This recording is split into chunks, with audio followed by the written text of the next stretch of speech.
Dois heróis da Idade Média. O grande conflito. Foi porém em outros campos que Lúcio começou a obra da reforma. Vários anos após ter recebido a ordenação sacerdotal, foi nomeado pregador da Capela de Belém. O fundador desta capela defendera como assunto de grande importância a pregação das Escrituras na língua materna, na língua do povo. Apesar da oposição de Roma, a prática não se interrompeu, ela completamente na Boêmia.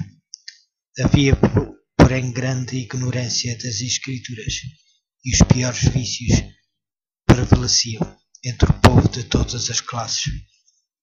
João Husso denunciou largamente esses males, apelando para a palavra de Deus a fim de encarecer os princípios da verdade e pureza que ele pregava. Um cidadão de Praga, Jerônimo, que depois se tornou intimamente ligado a Husso, trouxera consigo, ao voltar da Inglaterra, os escritos de Wycliffe. A rainha de Inglaterra, que se convertera aos ensinos de Wycliffe, era uma rainha boêmia e, por sua influência, as obras do reformador foram amplamente divulgadas no seu país natal. Husso lera com interesse estas obras, creia que o seu autor era cristão sincero, inclinava-se a considerar fervorosamente as formas que advogava. Husso, conquanto não soubesse, entrara já no caminho que levaria para longe de Roma.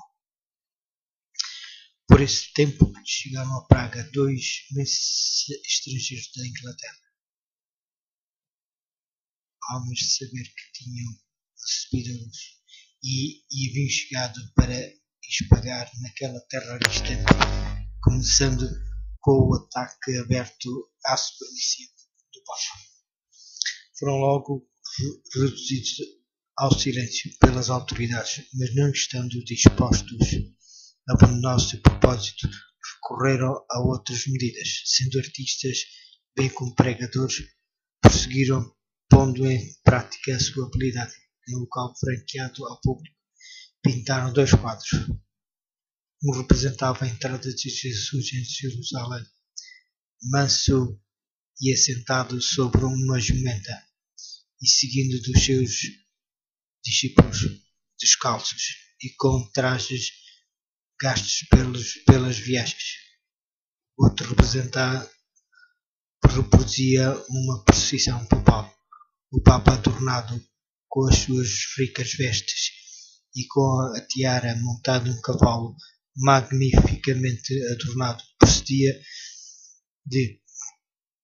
precedido de trombeteiros e seguido pelos cardeais e prelados em deslumbrante pompa. Ali estava um sermão que prendeu a atenção de todas as classes. Multidões de pessoas vieram contemplar os desenhos. Ninguém deixara de compreender a moral, e muitos ficaram profundamente impressionados pelo contraste entre a mansidão e humildade de Jesus, o Mestre, e o orgulho e arrogância do Papa, seu servo professo. Houve grande comoção em Praga, e os estrangeiros, depois de algum tempo, acharam necessário partir para sua própria segurança. Mas a lição que haviam ensinado não ficou esquecida.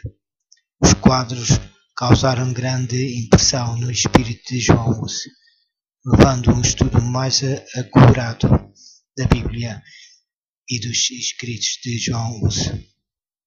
Levando a um estudo mais acurado da Bíblia e dos escritos, levou, embora ainda não estivesse preparado para aceitar todas as reformas defendidas por Wycliffe, via mais claramente o verdadeiro caráter do papado e com maior zelo denunciava o orgulho, a ambição e a corrupção da hierarquia. Da Boêmia à luz,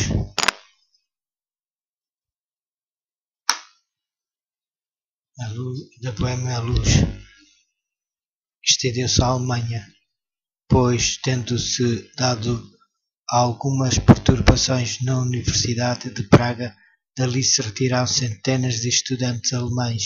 Muitos deles tinham recebido de o seu primeiro conhecimento da Sagrada Escritura e, ao voltarem, espalharam o Evangelho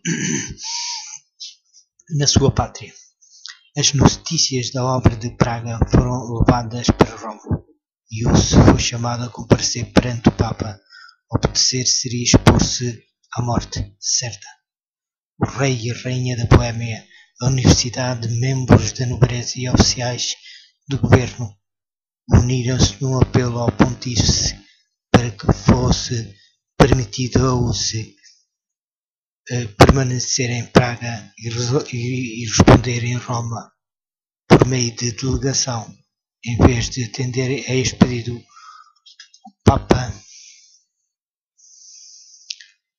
procedeu ao processo e condenação de Hus, declarando então interdita a cidade de Praga.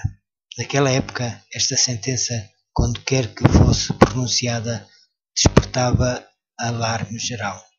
As cerimónias que o acompanhavam eram de modo a encher de terror o povo, que considerava o Papa como representante do próprio Deus, tendo as chaves do céu e do inferno, e possuindo poder para invocar juízos temporais, assim como espirituais.